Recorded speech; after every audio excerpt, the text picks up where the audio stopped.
প্রথমত আমি বলি ঘটনাটা অত্যন্ত দুঃখজনক, কিন্তু আপনারা দেখেছেন যে এতদিন ধরে কুম্ভ চলছে এবং মহাকুম্ভ 144 বছরে একবার আসে, সবই ঠিক আছে। এত মানুষ যখন যাবে একটা মিনিমাম ব্যবস্থাপনা প্রস্তুতি তো দরকার।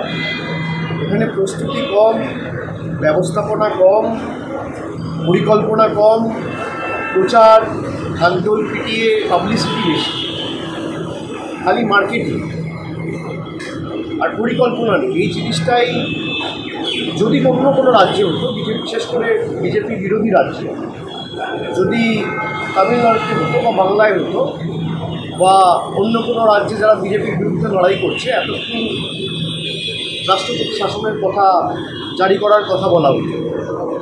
এখন তো সরকারি ফিগার দিতে পারি, কখনো বলছে 30 জন, কখনো বলছে 40 জন। আমি যতটুকু দেখেছি শুনেছি, ওখানকার যে কজন সাংবাদিকের সাথে আমার কথা হয়েছে, সংখ্যাটা 100 পেরিয়ে গেলেও অবাক হওয়ার কিছু নেই। গরিব মানুষের জন্য কোনো ব্যবস্থা নেই। বড় বড় উদ্যোগপতিরা যাচ্ছে, নেতা মন্ত্রীরা যাচ্ছে, তাদের জন্য ভিআইপি ব্যবস্থা।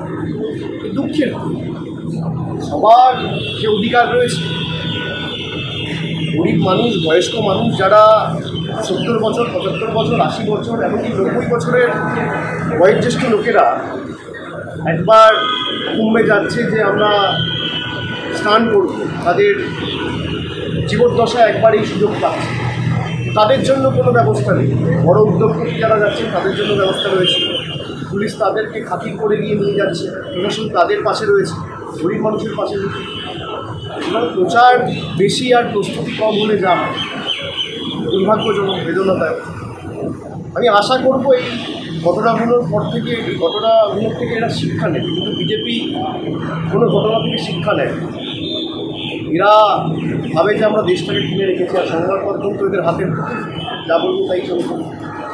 মানুষ দেখেছে যে নেতামন্ত্রী যখন যাচ্ছে সব খালি করে দেওয়া হচ্ছে, রাস্তা ফাঁকা করে দেওয়া হচ্ছে, এমনকি সঙ্গমের একদম সামনেও গাড়ি নিয়ে যাওয়ার ব্যবস্থাও পর্যন্ত রয়েছে।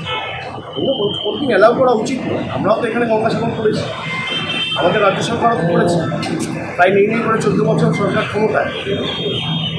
এরকম ঘটনা যদি বাংলায় ঘটত, ঈশ্বর সর্বশক্তিমান না করে কোনোদিন ঘটত, যদি ঘটত তাহলে এতক্ষণ রাষ্ট্রপতি শাসন জারি করার কথা বলতো।